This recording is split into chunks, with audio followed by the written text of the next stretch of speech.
everyone. Welcome. Today, my lovely guest is Ray from Czech Games Edition, the in-house Twitch streamer and marketer for Czech Edition games. How you doing? I'm doing great. Thank you for inviting me. I appreciate it. It's great to have you. Oh wait, before we get into the nitty-gritty, I just need to there's a ooh.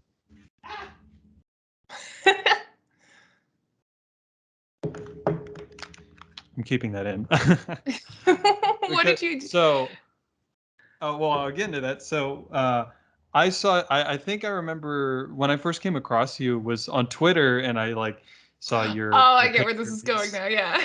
Yeah, so I saw your picture of oh, I'm streaming, and you had a mug, and I just started posting pictures of my mug as well. Oh, I don't have a fun mug with me today. I have my Oh, but it's boring so mug. pretty. It's just very large. That's why I like it. People always, I mean, my mugs are large to begin with, but people always think that they're much bigger because my hands are very tiny. So I don't think that helps with the perspective, and I hold it like this a lot. So I do love my mugs, and now I am very remiss that I did not bring on one of my more fun mugs, but that's all right. Oh, that's fine. Yeah, yeah, we have none of our mugs match any of our tableware or Oh, anything no, like that. that's We not the just have point of mugs. The point of mugs is whimsy. That's not to exactly. go. I get freaked out when I go into people's houses and all of their dishware matches. I innately don't trust those people. Like when their silverware, their dishes, their cups, their mugs, everything is the same. It freaks me out. I don't like it. Yeah, it feels very American Psycho. Like, oh my God, Yeah, it feels like you haven't collected eclectic things over the course of your life, and I like eclectic people, and I don't like I don't like it. I don't like it. It's not my vibe.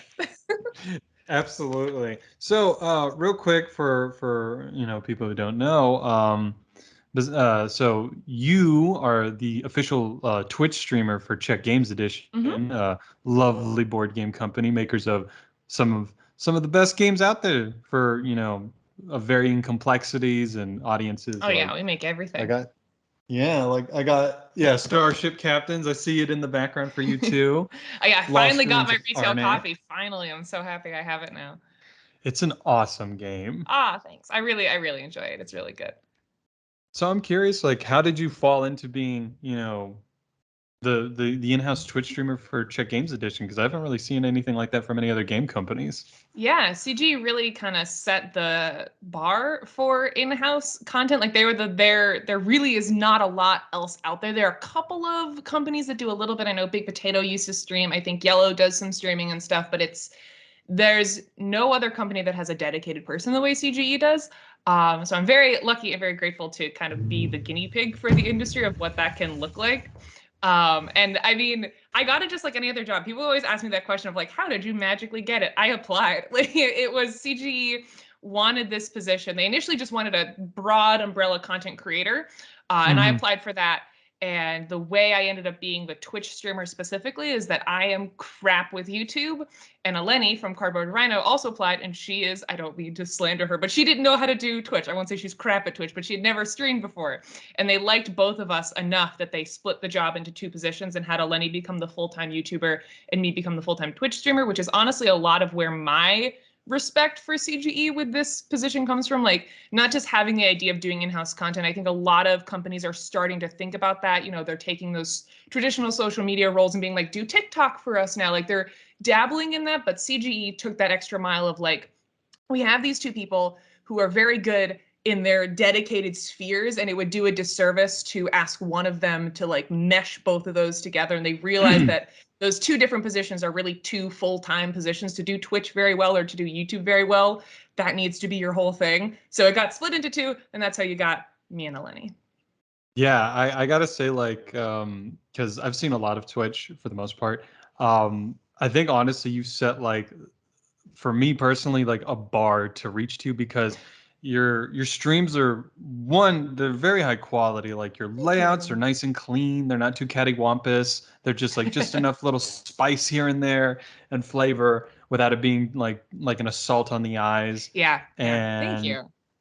yeah, and another thing is your work ethic, your dedication is it's in the atmosphere. I Thank have never you. seen anyone not only stream as long as you have, but walk around as much as you're doing. You're like a mobile unit. It's like that. What's that movie? Yeah, I'm like Immortal Robocop. Engines. Yeah. Yeah, exactly. You're like a walking city of like camera equipment and audio equipment.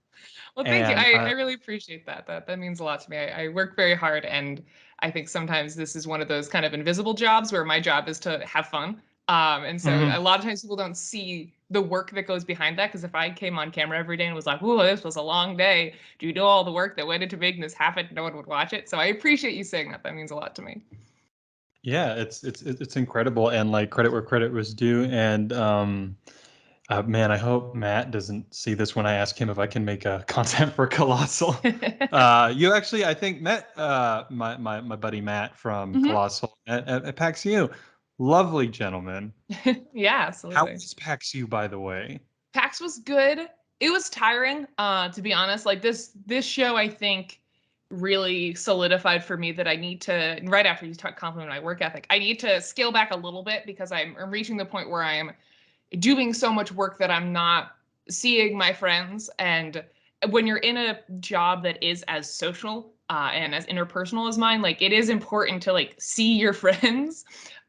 So I'm like keep up those relationships, keep up those contacts, and just keep the passion for the industry. I mean, I always say like no one's in board games to make money. Like you're here because you love it. And my favorite thing in the world is conventions, which is why I go balls to the wall at conventions because I love them so much. But I also do need to learn to roll back just a little bit and just to have a little bit more free time to hang out with people. But besides that, I kind of burnt myself out a little bit. But from a work perspective, it went really well. I was really proud of it. We walked around. If you're unfamiliar with my convention work, I the main thing I do at shows is I boot up this like suit that I've built for myself that allows me to walk around and stream the show floor.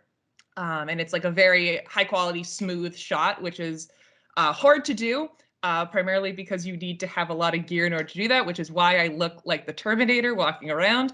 And I do that for like 8 hours. I do that from show open to show close. So if you can't attend a show, you can watch my stream and feel like you're at the show. And then I also do some like playthroughs of CGE games because it's a good opportunity because there's a lot of creators there of like, hey, let's get together and play Codenames on stream. And that's what I do at shows. And that went really well. I really enjoyed that. I feel like the word is getting around about those walking around streams. Like at Gen Con, a lot of people didn't know what was happening. And now I feel like the word has sort of permeated about what exactly it is that I'm doing. And now people are excited about it and looking forward to it at future shows of like, oh, I can't go, but I'll be able to watch Ray's streams. And that's the coolest thing for me. So yeah, PAX was really Yeah. fun. Yeah, it seems like it's gone from like who's the walking Gundam to oh my Yeah. god, it's Ray. People are slowly, I'm still getting a lot of the people come up to me and they start talking to me and I'm like, just so you know, we're live. And they're like, you're live? I'm like, no, man, I'm just walking around like this for fun. Like I still need to put out a PSA before the next show of like, if you see me with the gear, assume the camera's on. I very rarely walk Exactly. around with this crap and the camera's not on. Don't say So anything compromising. Don't. yeah, I went out and between Gen Con and PAX, I got a custom shirt made that says on the back like we are live on the back of my shirt because I mean it's a foreign concept to a lot of people, the concept of live streaming a show. They think maybe you're filming but you can edit something out, and I'm trying to slowly remind people of like no, you say something in front of me, there's nothing I can do about it, we are live. That's yeah, no, that's I still I'm just like I wonder how I'm just curious like how much prep like how between the time that you hit the convention hall Mhm. and you're about to hit the floor, what's the prep time looking like for that suiting up? It's crazy. I mean, just like to put on the gear or like to Hmm. get figure out what gear I need. I would say figuring out well, let's take it step by step. So like Sure. let's say it's the day before. Yeah. You know you're going to be live, Yeah. out in the wild. What do you need? And then how long is it taking you to suit up? I Like mean, that kind of the process. first time when I did it at Gen Con, it was extremely jank and probably took me like an hour to get everything where it needed to be. And to like loop all the cords and get everything ready. And I always like go live with my mods first to make sure everything. First of all, my mods are the champs of all of this situation. They're behind the scenes making sure things are good. So I always will go live with them first, and they'll tell me if things sound good. And if it doesn't, then we all panic and we figure it out. And then we go live all calm and tranquil for everyone else as if nothing went wrong ever. Um, but now at PAXI, one of my big projects between Gen Con and PAXI was to trim down the fat on how long it takes me. So upgraded. If you see the pictures of me from Gen Con, I have a fanny pack from Etsy that I was like, this will be big enough to hold some of the I carry this like 5-pound battery with me. That's one of the ways that I sustain the stream for so long, because the biggest issue with this type of rig is battery life. Because a lot of the gear I have requires very specific voltage, and especially with traveling, you can't take really big batteries with you. So I spent like way too long researching just barely TSA safe batteries. And still, every time I go through TSA, I get pulled aside. And I remember the first time I traveled with my gigantic battery packs, the TSA agents were like arguing about what they thought it was. And I'm like waiting in line being like, guys, it's a battery. It's a really big battery. They're like, no, it's not. It's got to be a modem or like an iPad or something. I'm like, it's just a really big battery. And then they like finally pulled it out of my bag and they're like, well, hot damn, it is just a really big battery. I was like, I tried to tell you, it's just a giant battery. But anyways, I between Gen Con and PAX, I invested in this like ridiculous like side pouch fanny pack thing that can actually hold all my stuff. So that was a big improvement. And basically I put all my gear in that and just clip it around my waist. So when I want to suit up, once I have all the stuff ready, I can like clip and unclip and like go to the bathroom and stuff now, which is a huge quality of life improvement. So yeah, now it only takes me like to get everything, like when I get to the con center, unpack my backpack with my laptop and all my gear, it takes me maybe half an hour, 40 minutes to get everything set up now. But once it's set up once, I can like, we're good for the rest of the show. I can just clip and unclip and we're ready to roll. Wow. I was like, is she breathing in the middle of this whole explanation? I was like, I'm worried for you. Just like when I saw you on the floor, because I think I was watching you from my hotel room, because I was not in a creepy way. Sorry, I was watching the start of the stream from my hotel room at Gen Con, and then I was just kind of like, huh. I wonder if like maybe I can see where she's at, say hello and everything like that. And then you just happen to come by the Surf and Meeple booth, and it was a real pleasure to like get to meet you.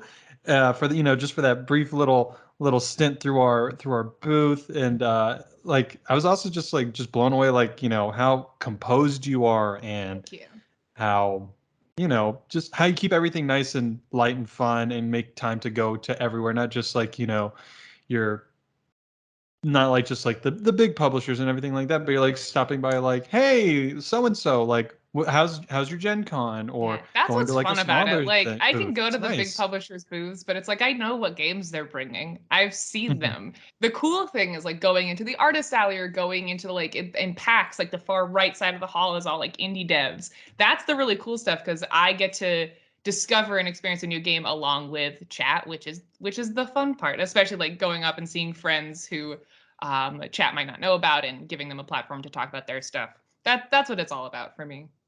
And one last thing about streaming before we move on is I remember seeing on, well, I have a couple of things. So first being you practically have grown up like on live streaming. Yes, And I I have. saw your thread about it, and I was just like, that's like a certain level of dedication that I guess don't possess when it comes to Twitch, because like I'm just like, it's hard enough to live stream to no one, and then like to live stream to no one for a long time, and then get all these followers while also still remaining dedicated to Twitch as long as you have. It's pretty impressive. Like, so when did you start just streaming on Twitch as your other Twitch your other Twitch alias, Ray Retros? Yeah, so I actually started streaming before Raise Retros. I've run 3 Twitch channels. I did CG. I've done Raise Retros, which is just my personal, like, I need an outlet channel that's not work related. And then before that, I streamed for Resonum, which is a small board game publisher that I worked for like 3 years. And I streamed for them starting in, God, I must have been like 19, I think, when I started streaming for Resonum.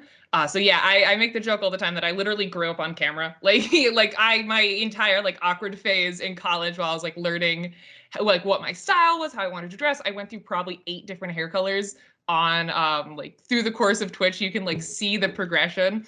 I've had like, I streamed from my dorm room. There's like the old, if you really want to scroll back and see some relics, there's streams from my dorm room that I did for like a year or two.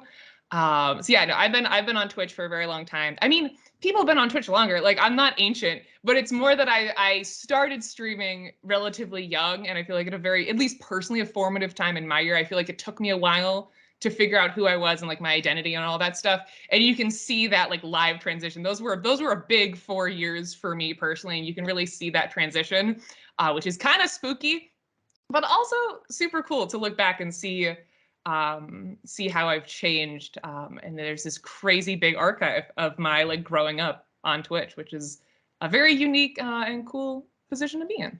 Yeah, it's almost like basically a living photo album for your Yeah, entire it's progression as a wild. human, and it's so interesting that you've stayed on it for so long because like I mean, I'm a relatively, well, I say relatively new content creator. I've been on and off YouTube for like over 10 years now, and this is like the first thing where it's like it felt like, there was something that was working and Sure. it made sense.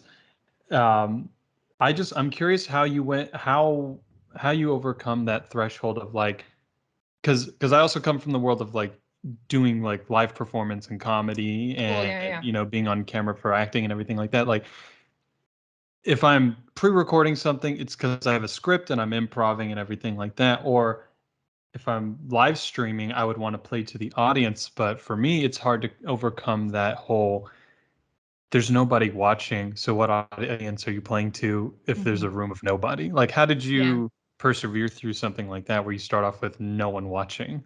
I mean, I was actually very lucky. I've actually never streamed to no viewers, so I was in a very lucky position where when I started streaming, I was already relatively known on Twitch and just in a very small circle. But I moderated for a channel called Board Game House, which was Hmm. one of the earlier board game Twitch channels, and they're still some of my best friends to this day, the folks who run that channel. And I moderated for them for a while, to the point where like their community knew me. So when I started streaming for Resonum, I had some people in there from Board Game House who like wanted to see what I looked Hmm. like and wanted to hang out with me, and like they were excited that I was starting streaming. So I'm very lucky. So I don't want to speak to streaming to zero viewers because that truly is like a major struggle that a lot of streamers go through that I was very, very lucky to never have to. But I have streamed to like 5 or 10 people, which is a big jump up from zero. If you've ever streamed before, you know that first like 5 or 10 viewers is the hardest jump to make. And I didn't have to do that. So I'm very grateful for that. But it is hard because there will be, I mean, when you're streaming to 5 to 10, there will still be 20, 15 minutes where nobody's talking. And truly, the answer to that is I just love talking to myself. Like that sounds so dumb, but genuinely, I do it around the house all the time. I think I find myself funny. So I'll just talk to myself about random stuff. Um, and yeah, I mean, I also do relatively short streams when I'm streaming normally. I think one of Hmm. the hard things is a lot of streamers stream for really long times. Like there's kind of two different styles of streaming. There's either long, lower energy streams or short, higher energy streams. Of course, there are exceptions, but like most humans can only do one of those things. Like you can't have a super high energy 8 hour stream all the time as your consistent type of streaming style. And I've always opted for the short, high energy ones. So it's like if there was a bad day where not a lot of people showed up, it was 2 hours of my time. It's whatever. Hmm. And I also have streamed with people a lot. Like when I started streaming for Resonum, it was almost always with someone else. Actually, when I started streaming from Resonum, I started streaming in the office. So I was there for the summer working at Resonum, and I started streaming. If you've been watching me for a long time, you will remember the famous red couch, where basically at 4 p.m. I would start streaming on this couch, and my coworkers would be in the other room. And if I was talking to nobody on stream, they would be laughing because they would hear me. So there was like I was just in a very unique position, and as they were like wrapping up their workday, they'd come over and hang out with me. So I've always had people around me to help it be easier. So I don't want to talk too much about like truly zero viewers with no support system, because that is I have a lot of respect for people who do that. That is really hard, and if I had to start there, I might not have made it this far, because that's really discouraging and a really hard thing to push through. Yeah, no, you totally hit the nail on the head, especially like with like for me because I will do bit like when I'm workshopping a bit that I'm working Mm-hmm. on, I'll be alone at home, just out loud talking to myself and doing different voices because I also Yeah. voice act and all that other crap. And like my wife will just walk in on me like in the middle of doing a bit, and I'm like, like half dressed in pajamas because I'm Yeah. also like typing away at my computer. And like to a normal person, it's just like this guy needs help. And then Yeah, like my yeah, wife's just yeah. like, oh hi You sweetie, have to I have a see you little doing a bit of thing. that like nuts, to be a content creator. I feel like uh, the ability to talk to yourself and laugh at yourself and laugh with yourself is really big, especially when you're small, because half the time you are just talking to yourself. Yeah, it's like striking that balance of taking yourself seriously, at least what you do, but not yourself so seriously. We're just like, I can't be seen as goofy. I gotta be Yeah. 100% cool all the time, every Yeah. time, never stop, never stopping. Yeah. No, I have no shame. That's the other thing Me is I'm neither. very much like not afraid to like make a fool of myself. That's half the fun for me. So So my next question okay. is, so as well as also being, avid Twitch streamer and play for Czech Games Edition, you're also super duper dedicated to like tabletop RPG and Dungeons and Dragons and everything like that. And I guess how did you first discover the tabletop RPG genre and like board gaming in general? So two kind of very different journeys for me. Board games I've been playing since I was a kid. I was very Hmm. lucky. I grew up in a board gaming household. I always say my mom has a 15-year-old BGG account, and that is not an exaggeration. She's been in it forever. So I grew up on like Catan and like the early modern board games was my Hmm. introduction. I skipped like the Sorry and Monopoly phase that a lot of turns a lot of people off when they're kids. My mom gave me good board games from the jump, which I'm very, very grateful for. So board games have been a part of my life for as long as I can remember, pretty much. Like I've been playing since I was a child. And tabletop RPGs were a later thing in my life. I discovered them my junior year in college when I was like the only person in my friend group who didn't go abroad. So I was just kind of hanging out on campus by myself. And I met some of the other like quieter kids who also didn't go abroad. And one of them decided he wanted to run Dungeons and Dragons game for me. Like I was familiar with it. I'd passively watched some Critical Role in the past, but I was like, I'll never play that. Like who would I play that with? And I Hmm. played this game that semester while everyone was gone and just absolutely fell in love with it. And then came home for Thanksgiving and ran a big game for my family. I realized very early on that I wanted to run the game. Like I was a player because this other person wanted to run the game. That was fine. I was very grateful. But in the back of my mind, I was like, I want the control. What he's doing seems way cooler. So then I Yeah. made my family my guinea pigs as I like my very first game I ever DM'd was a 9-player one shot for my family. Whoa. Um, and yeah, and Nine players. I struggle getting more than three. I just like the multitasking of it. It was super fun, and I've been playing on and off now ever since. Um, yeah, I played in some streamed games. I run a home game that just finished a few weeks ago. We just had our final session, which was very emotional. I was a wreck for many days. Um, it's rare to like finish a campaign, like actually put a bow on a campaign and have like an epilogue and stuff. So I felt very, very lucky to have been able to do that. But I also understand why a lot of campaigns fizzle out because it is brutal to say goodbye to characters. It's hard, but It you know, is, and it's also like a dedication of time and focus. I And have the I put way too much time into DMing. It's bad. It's like actually bad. no, like for me, like because I only just now started finally running my own campaign. Because like you, like I'd obviously been familiar with D&D, Yeah. like see the books everywhere. Friends always had core books. I would kind of flip through them. Occasionally, I go over to a friend's apartment where everyone's crammed into somebody's one-bedroom apartment, sitting all Yeah. over the floor in character, out of character, getting mad at somebody because they're way too into character. They have Yeah. ridiculous demands, and so it wasn't until fairly recently that I was just like, you know what, I want to run my own campaign, and I guess my question to you is like, do you prefer? My next question is like, do you prefer like Dungeons and Dragons, like the straight up like D10s, D20s, D8s, and everything like that, or do you like Powered by the Apocalypse, which is for anyone who's unfamiliar, where you use two D6s and it's more of like a conversation with dice rolls? Ooh, very good question. Hard for me to answer. I think for Mm-hmm. DMing, I prefer Dungeons and Dragons. I like to run games in Dungeons and Dragons. And I say that even though I play a relatively rules light game. Like we don't I my favorite thing is to play with new players. Both campaigns that I've run, like long-term campaigns, have been primarily composed of new players. And I find that Dungeons and Dragons is the easiest way to get them into it because it's a name they're familiar with. They've seen it on Stranger Things or something and they want to play it. So it's a good like hook for people. People are familiar with the fantasy of it. They like that world. I also am like just a I'm trying to say this in a family friendly way. I love fantasy. Oh, you're good. You can be you Gonna, can be whatever you want. can I I can was gonna edit it say I'm a out. slut for fantasy. I just love it. It's my favorite thing ever. That aesthetic is just very compelling to me. I love it. And I love the legacy of Dungeons and Dragons and being a part of that. So I like to run games in D&D because I find new players buy into it easier. It's hard because it's actually a very complicated system, but I have trimmed it down to like a rule, like a beginner-friendly version of D&D basically that I play.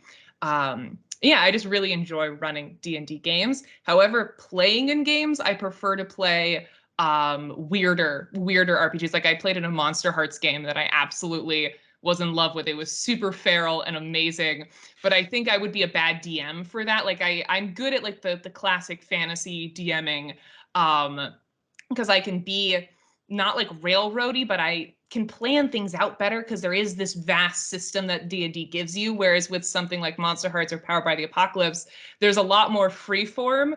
And that makes me very anxious as a DM. Too many options makes me stressed. Oh yeah, like So analysis paralysis. Too yeah, much to yeah. look at, not no way to And I don't know choose. how to prepare for those games because they're so nebulous that I just don't think I'd be as good of a DM in a more nebulous system. But I really enjoy playing in them because I can do whatever I want as a player, and that's very fun for me. So D&D for DMing, Monster Hearts Powered by the Apocalypse for playing. Okay, yeah. Um, let me see here. If you were to recommend, for somebody just breaking out into like the tabletop RPG genre, what would be your recommend for them? Like just get your standard D&D core book. Is there a specific one you like? Maybe a dungeon in a box, kind of like was it the Curse of Strahd? Ooh, I've actually never run a module, so I wish I could speak to that more. I homebrew everything because I'm Mm-hmm. a nightmare human who likes to make too much work for herself. So I wish I could I recommend like an easy entry point. But from the jump, I've always completely homebrewed my worlds. So I unfortunately don't have a great answer for that. D&D is a great place to start, just in general, like basic D&D. But there are a lot of more like rules friendly games out there. Like there are, again, I it's just on my brain. Monster Hearts is a very simple rule book. There's a lot of like one sheet RPGs.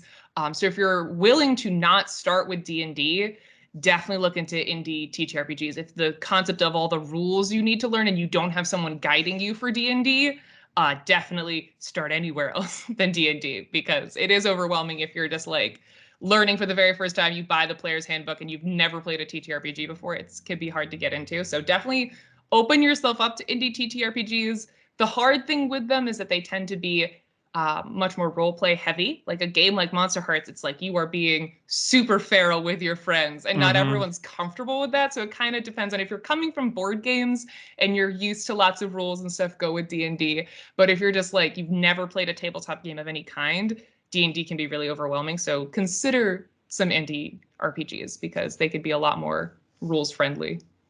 Honestly, one of the best things about like RPGs and just like board gaming in general is like the social aspect of it. Oh yeah. So like for instance, when I was running my campaign for two people who've never played like a TTRPG or anything Yeah. like that, or like been on camera like you or me, they're just like trying to like needle their way into how to like act with one another, and Yeah. I just like look at all of them. I'm just like out of character. Just fuck it. Just get weird with it.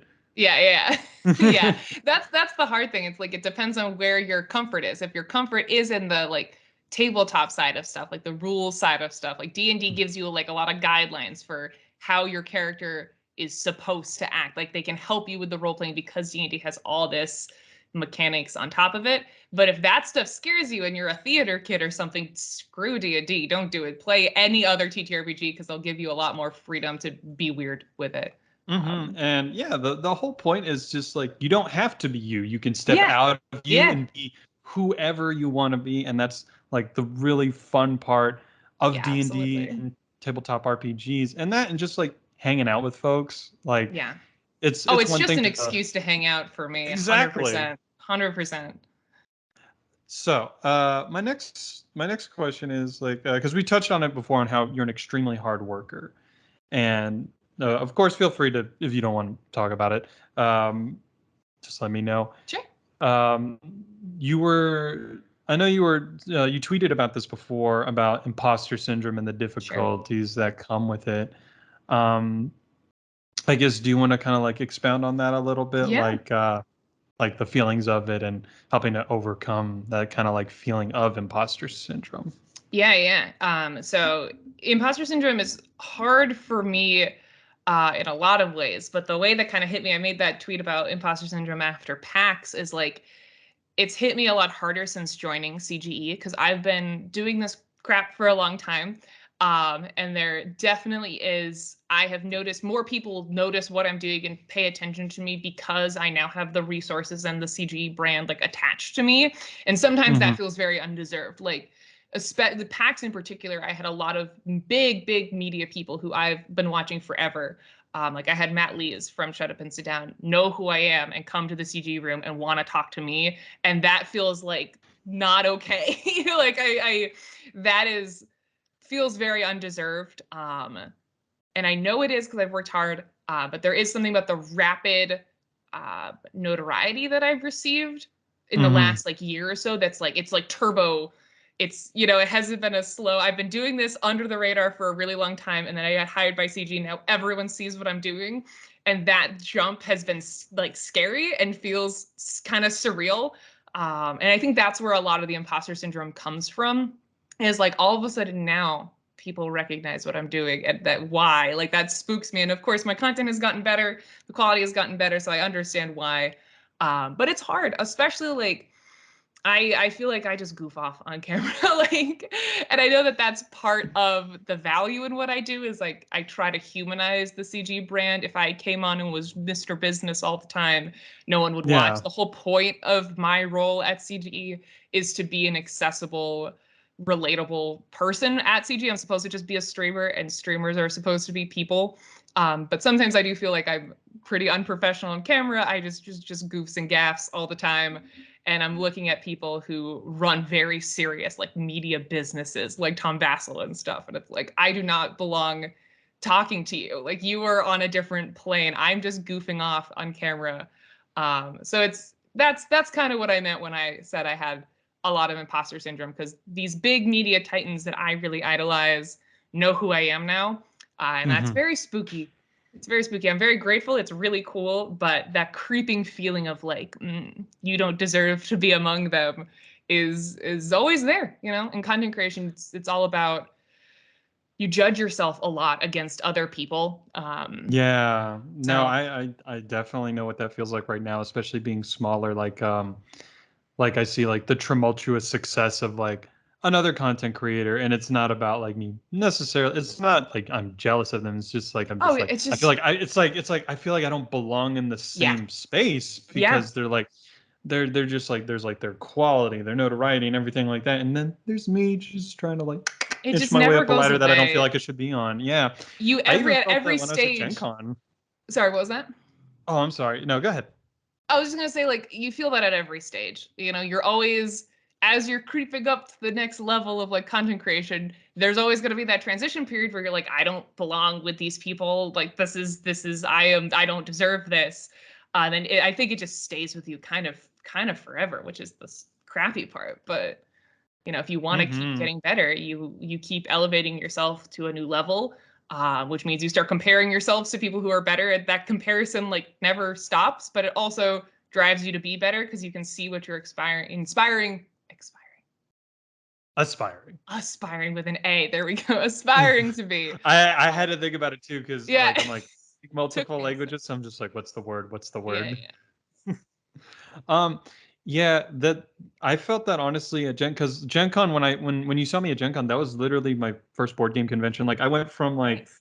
like Matt, I credit to my start and my continued like moving forward to Matt sending me my very first review copy of a game because I'm just like, here I am a nobody. I made like a TikTok that was like relatively successful, and then I made like Mm. a weird crummy review of Monte Coro using like my phone and a webcam, Yeah. and then I immediately was just like, I have a camera now, and I'm being invited to work at Gen Con. And when I Awesome. was there, I was just like, I was looking at everybody, like all these, devs or people I've seen before, like through the online space and everything like that, and like their knowledge, their work ethic and everything like that. I just felt like I didn't belong. Yeah. And but at the same time, I started to have moments where I would ease out of it very in like big swaths because the board game space is like some of the like has some of the most down to earth Oh people. yeah. Like they're That's sweet That's a and big part of human. it too. Is like you can idolize people who are really big in the space and be really freaked out when they know who you are or want to work with you or like talk to you or see you or anything. And then you get to know them and they're just people. They're just vibe like they're Yeah, just they're vibing. just You totally know, nice people. there's like I have yet to meet a board game celebrity who is like crappy to me or something. They've all been really sweet and really nice. Um and yeah, no, that's a big part of it. I think that helps. Like it's scary at first, um but once you get to know people, like it's a very chill industry overall. Everyone just wants everyone to succeed. You might feel like you're an imposter in a space you shouldn't be and people are going to be judging you, but no, they're not. They're like not going to care. They're doing their own thing. They're happy to have new people in the space. Yeah. Exactly. Like, and this is just like a shout out to the list of people who I met up with in August at Gen Con. Like, I just like sent some messages out to like, Benita, Brain in a Jar, Casey, Bonds, and Meeple Conrad, and all of them. And they were just like, I was just like, hey, I'm gonna be here. If you want to come say hello, that's cool. But or if I see you, I'll say hello. Or like also like as Cadelia, I don't know if you know her Yeah, at yeah. all. Yeah, and they all just like I saw them all. They came up to me and said hello and like were super sweet and nice. And that's just like one of the things that kind of helped me break out of that feeling was just the relative. It's like hanging out with a bunch of friends that are all over the place trying to make their Yeah. way in the world as well. And That's a it's so big, so definitely. cool. Yeah, if you're feeling like an imposter in a group in the board game space, introduce yourself to the people who you feel like you're imposing on, and a lot of those feelings will go away because they're all very chill, which I Yeah. really, really appreciate. It's not a cutthroat industry in any way. Yeah, and then there's Um, just like the layer of social anxiety because like sure. there's Oh yeah. coming off and looking sociable and like really buoyant and everything like that, Yeah. and then there's just like how do I say hi to new people? I feel like Yeah, the new it's kid at hard. school. Yeah, yeah, no, absolutely, absolutely. It is no small feat. I'm also relatively introverted. And the extrovert in me comes out at shows, and then I go back to my hotel room and I curl up and I build up the strength for tomorrow to go out and talk to people again. Mm-hmm. It's Mm-hmm. scary. All right, so hopefully I'm not taking up too much of your No, time. you're good. I can go until like Cool. noonish, I think. Should All be right. should be chill. Well, we're gonna start winding down here soon. Sounds So good. I'm curious what you were doing actually before you applied for Czech Games Edition. Yeah, so I was working at Resonum, the smaller indie Oh board game yeah. company. So I was with them for 3 years. While I was with Resonum, I was in school for most of that. I was in college, Mm-hmm. and then when I graduated in 2020, and I was with Resonum for like a year during the pandemic, and then transitioned to CGE in like yeah 2021. Yeah, it's been a year that I've been at CGE. Wow. So Wow. So you're still like I feel like I've been watching you like with Czech Games Edition forever, but also that's what that's everyone says. You're like the third person who says like that they think I've been with CGE for years. I am a baby. I am new to this whole situation. I just had my 1 year stream anniversary in November. So last month, November it 2nd. it could be also that the pandemic has totally like Yes. destroyed my sense of time 100%. and I'm just like one day I'm just like I woke up like the other day and I was just like, oh, when's it going to be 2022 because I want to go to Disneyland and I'm just like I already went to Disneyland. it's 2022 right That's now. crazy. Go back to bed. Christmas is in like a week. It's insane. I don't like know. it. Yeah, exactly. This is technically my holiday special just because like Hey. I Oh, haven't you should have been able told to. me. I mean, I wore green, so I'm close, Yeah, I but mean that's close enough. I would have, but I was just like, oh man, I'm like really coming down to the wire. I don't want to like wake her up or I send also her don't like. know that I own anything festive. So Yeah, it was either this or I was gonna buy a Hanukkah sweater and wear that nice, nice. since one of my best friends is Jewish and we'll be celebrating Hanukkah soon, and Oh, it's always a great excuse to celebrate yeah, Hanukkah. Hanukkah starts soon, right? I believe so. I want to That's exciting. say, Is it next week or something? yeah, I think it starts next week and it goes through Oh, Christmas. fun. Well, happy Hanukkah. It's gonna be, yeah, happy Hanukkah for our Jewish viewers out there or whatever you celebrate. Christmas, Hanukkah, Kwanzaa. Let's Yes, get them exactly. all together in one little mesh. Okay, so retro games. Yeah, Some of your favorites. Let's hear just five off the sure. dome. Sure. Chrono We'll Trigger, do it back and Earthbound. forth. Oh, Chrono Trigger. There you go. One. Okay. Link to the Past for me. Oh, Link to the Past is so good. Earthbound is my next one. Earthbound's my next one too. I love Ah, Earthbound. sniped it from you. I love the bloopy bloop soundtrack whenever you're in a It's, fight. The bloop, bloop, it's so, bloop. that soundtrack It's is so good. And it's so funny because I started playing that on my personal channel. None of my mhm. viewers had ever played Earthbound, which is why I was like, all right, kids, we're getting an education. We're playing Earthbound together. You're learning where the culture comes from. And a lot of them were freaking out because for some reason, a lot of Earthbound sounds and songs have gotten like popular on TikTok and in like background of Mhm. YouTube videos. And so like Oh yeah. every other stream someone would be like, that's the TikTok sound. And that hurts my soul just a little bit. I'm like, it's the Earthbound. Oh yeah. The I feel Earthbound like a battle total theme. boomer whenever I hear that. What do you mean? It's the TikTok sound that made me want to cry like 5 times. Ugh, it's fine. We're educating Yeah. them slowly. It's I, fine. I, I, I do love it though when I come across the it's such a good soundtrack. I think I want to say it's on vinyl and I have to get it because I have like a ton of video game vinyl actually over here, Hell like right yeah. across from me. I'm looking right at it, like Katamari, Katamari is the Undertale. best soundtrack, It hands is down. my I will die on that favorite hill. soundtrack It's of so all good. time. So And also good. it's like it's on I have it on this like lime green and hot pink vinyl and it has these like clear vinyl sheets that that it comes in the slip Yeah. covers and it Yeah. has like all the different little like random bits that you collect in the game from the constellations. I So want good. that. I And you listen to the open it, Katamari soundtrack all the time. same here. It's so good. I love Lonely Roller. That's one of my Oh favorite my God. ones. So And good. yeah, like you open it and the King of the Cosmos is just massive over here, and Of then there's course you, he little is. prince, little Princey Pooh. As we deserve. That's incredible. I love that. Okay, so we stopped at Earthbound. Okay, I got to pick something else other than Earthbound. Castlevania, but Ooh. specifically Which one? Castlevania Rondo of Blood. That's one of my favorite Oh, ones. Castlevania. I have a long-standing feud with Castlevania because I cannot beat Castlevania 3 to save my life, and it makes me very, very angry. It's a pain in the ass. It's a Castlevania really is hard. not easy. It's really hard. I hate it. But You I'm jump like like a brick in that game. It's so rough. but there's something about it that I really love that keeps bringing me back to it, but I cannot for the life of me beat that shit. It's awful. It's a It love-hate is. relationship. Okay. All Next. right. Let's see. What will we do? I will do Final Fantasy VII. Ooh, I A love Final jam.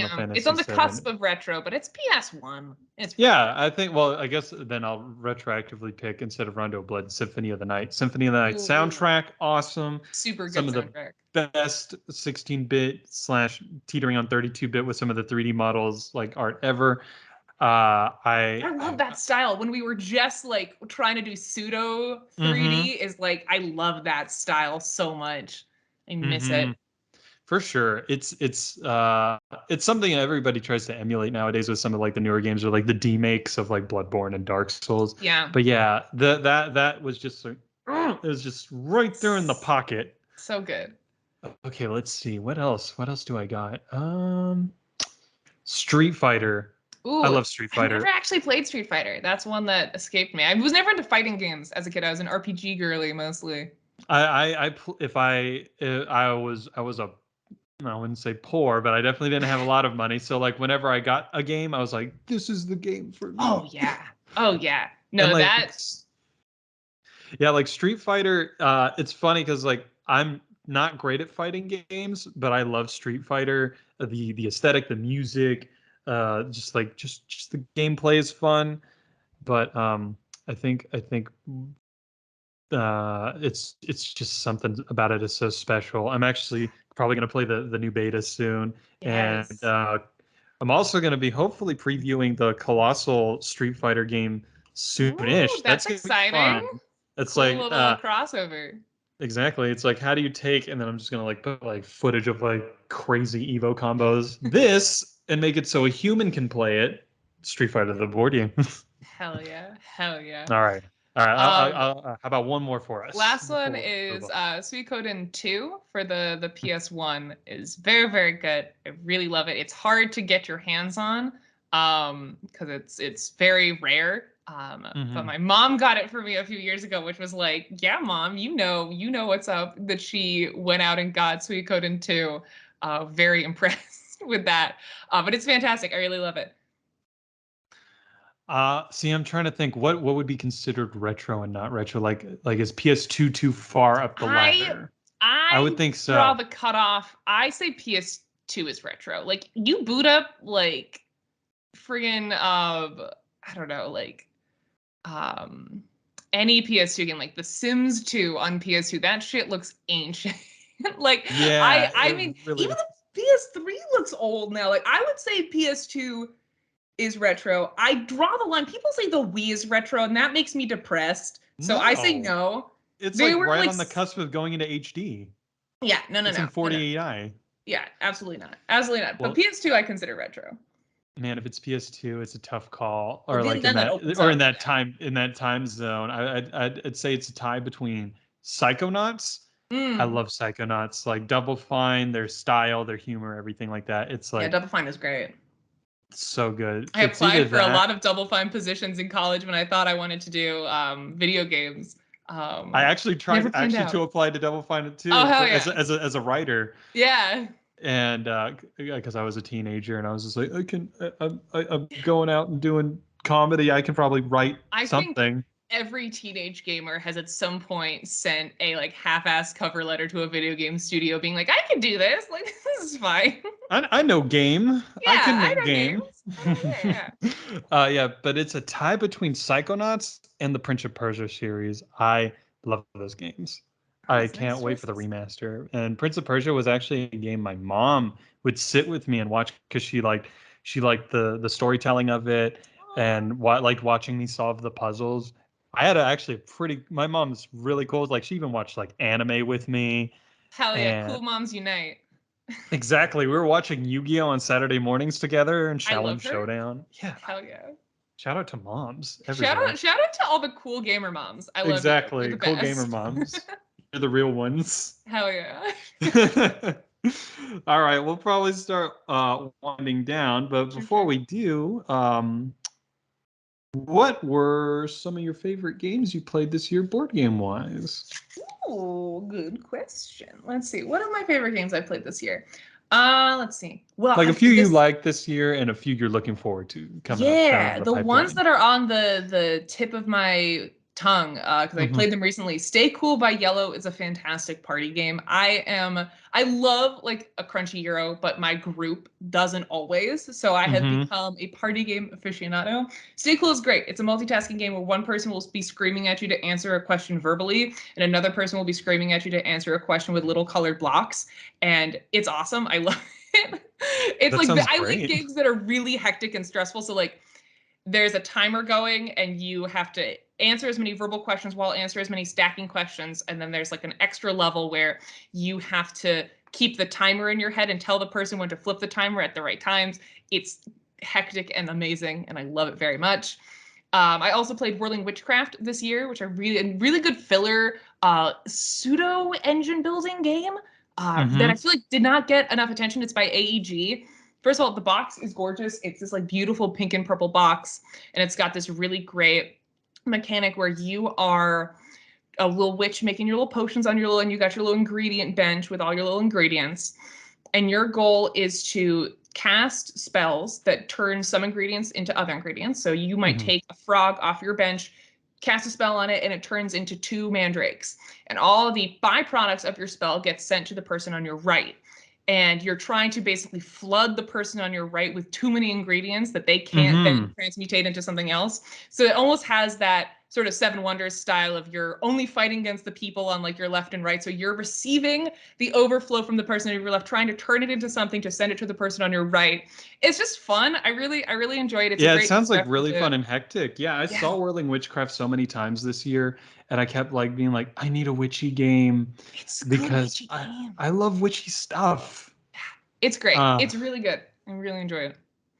what about some games coming down the pipeline? Or you can keep telling me more games that you played. Yeah. I'm here I don't for know it. if it's out yet. Oh, there's so many. Okay, well, just the things that I saw at PAX that I'm excited about. Shake That City, which I think is like in its final days on Kickstarter. I like lost my shit when I sat down at the what is that also AEG? Yeah, yeah, I No. think it is Is it? AEG. When I sat Yeah. down at their booth, I think it's AEG. And they I was sitting down. Do a quick little googs on that. It was like hour 5 of my IRL walking around streams. And like, I don't want this to sound bad, but by that point of the day, I'm not always paying attention because I'm also reading chat, making sure everything's going. Like, this is the demo that the person is giving is more for chat than it is for me because I'm handling a bunch of other stuff. I'm just the vessel. So I'm not always like super locked into what a person is saying. And she was describing it, and I was like, oh, cool, spatial awareness, city builder, blah, blah, blah. And then she shook the little box and pooped out the cubes, and my eye was like, I am paying attention now. Do that again. That It was so legit cool. felt like witchcraft watching people use it. I was like, I love a gimmick. that's so clever. I love a gimmick.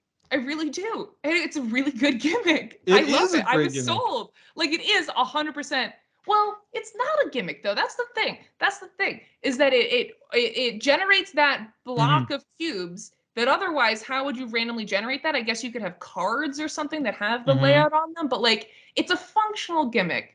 And I love Yeah, I think that unfortunately, like there's like a negative connotation to gimmick, but 100%. like I would say it's unique quality. But no, gimmick I use it as like a positive thing because I'm just Yeah. like, yeah, like that is a neat mechanic. Like the little box you shake it and poops out the cubes and It bam. poops out the cubes. I would consider like the camel and camel up as much more of a gimmick. Like that does not need to be this pyramid that poops out. That could just be there could be another way of generating that. But like with Shake That City, it's more than a gimmick. It generates like a It is a random 3 by functional 3. gimmick. Yeah, functional gimmick. Love a functional gimmick. Yeah, so that's the one that's on my mind the most. I also saw Wicked and Wise, which is a trick like a team-based trick-taking game that's really interesting. I really enjoy. Oh, Cat in the Box. I didn't even mention that as favorite game I played this year. Cat in the Box is incredible. It's another trick-taking game. I have it right here. It It's was my so first trick-taking good. game. I was like, so when I think I got it on the sales floor really early at Gen Con. And I was like hunting it down on the last day. They're like, I was like, do you guys have any copies? And they're like, maybe come by and see us later. And then I came back and it was gone. I was like crushed. But then like a couple, like I think last month I saw it at Barnes and Noble. And I just went and grabbed it. I wanted the deluxe edition because I wanted those cool little chunky quantum bits. It is Good bits. legitimately an addictively fun game. Really fun. And I would love to play it with like a higher player count over a few drinks. And I think that would be so much fun. Yeah, Cat in the Box is fantastic, and that is what then made me think of Wicked and Wise, which is another seems like it could hit a similar genre of like cool, interesting, competitive trick-taking game. So that I don't know if it's out yet or it's going to be out soon or if it's a new release, but I don't have it yet, so I'm looking forward to getting it. Looking forward to getting it soon. All right. So some of the games I played that I really enjoyed this year are like over here, like Ahoy from Leader Games. Yeah, It was heard so really fun. good things about Ahoy. It's great. So like I mean it's asymmetric as is tradition with Leader games. Of And course. your pirates on the high seas. When you're playing it at a 2-player count game, it's more of a territory control. And I love the tile placement because the way you place the regions of the sea, like the tile placing is very much like just make sure the islands are far apart and not close together. Other than that, you can put them side by side or corner to corner, however you want. And you're slowly like sneezing out your units all over the map and controlling islands to contest them for victory points. And like but the thing is with that game, I love playing it at a higher player count because there's the smugglers, which I would argue are the best. Mm. They're like the fire starters of this game. So what they're doing is they're doing a pickup and delivery game where they're going to islands, they're delivering treasure, and they're also pledging treasure to like the person. It's almost like they're betting on who's going to win. Mm. And it's just like you're raising the value with these little value dies that you put indented into the tiles, which is Oh, really I like nice. that. I like that. Dual And layered tiles are the future. exactly. And you're raising the value of them, and you're kind of like forcing them to kind of like all move around and kind of rethink their strategies instead of holding up in one spot. And you're playing a little puzzle of like giving yourself rewards to like climb up the victory track or whatever, and it's so much Yeah. fun. And Ooh. then actually one of your y'all's games, Ooh. Starship Captains, Hey. easily one of So my glad you favorite like it. games. Yes, I loved it. The the exploration of the game, the engine building, the satisfying little of sliding those ensigns down the Good track is stuff. so lovely. And I'm a big Star Trek nerd. Like we've been Then watching it's Star perfect Trek for like you. crazy, and there's so much love in there, like bunch of sci-fi references It in is just a the love mission cards. letter to like the early 90s sci-fi genre.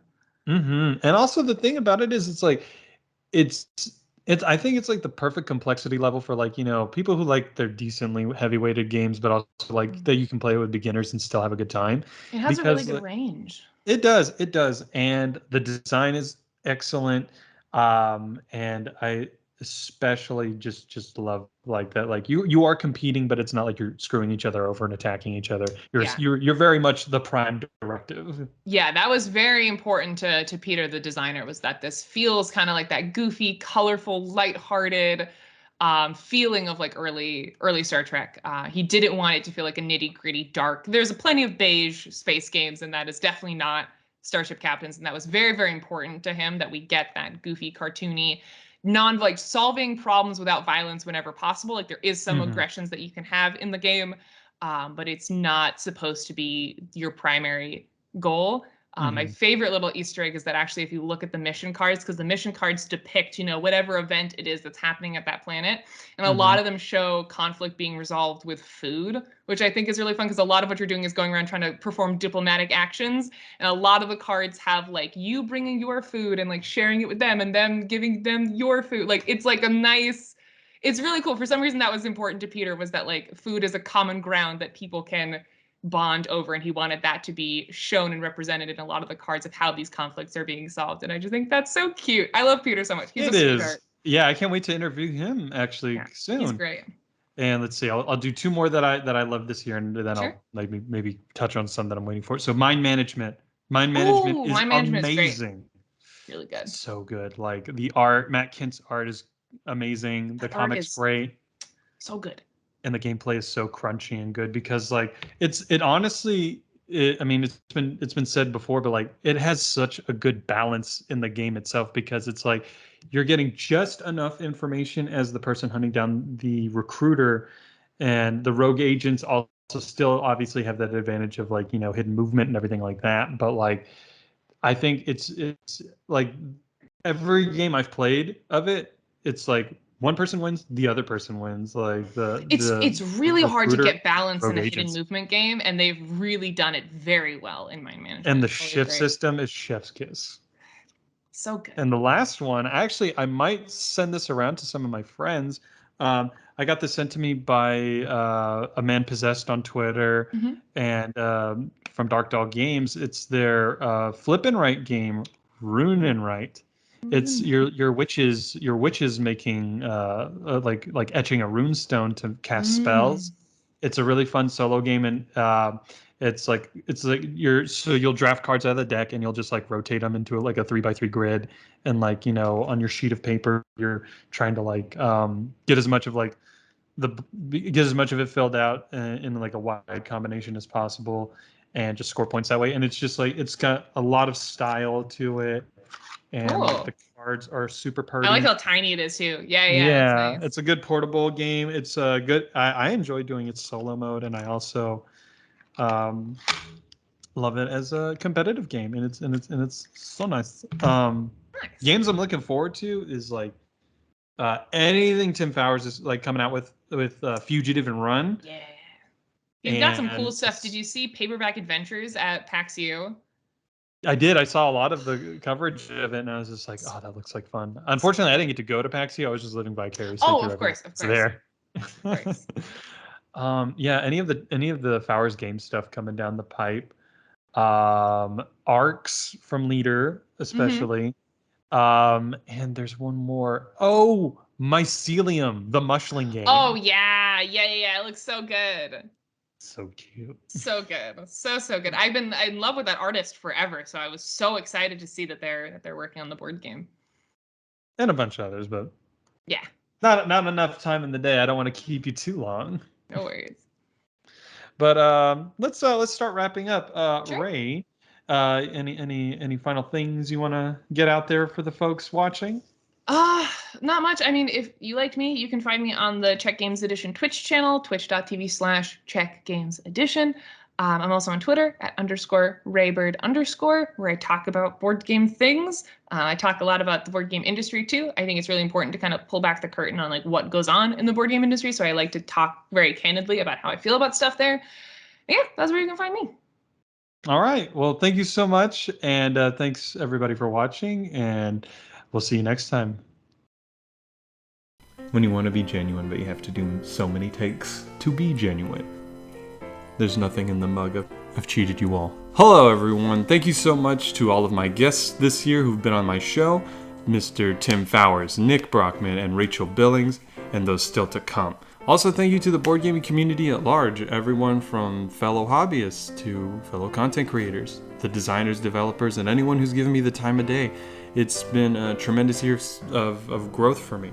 I went from making a video with a webcam 6 months ago to going to Gen Con and having a video that has 500 views. I didn't think anything I would ever make would be that successful, and I just wanted to say thank you so much. If you like what I'm doing here and you would like to support me in any small way, then consider checking out some of my affiliate links down below. I have one for Many Worlds Tavern, which makes lovely coffees, teas, and other beverage-based confectionaries. I have one of their teas right now. It's the Golden Roots tea. This one is a delicious blend of ginger, turmeric, and lemongrass. It is the closest thing to root tea that probably exists. They're really good, and I would highly recommend them. If you use my code cosmicben at checkout, you can save 10%. I also have an affiliate link for Grandpa Beck's games, which make trick-taking games such as Skull King and Cover Your Assets. Thank you all so much for an awesome year, and I can't wait to do more next year. Happy holidays.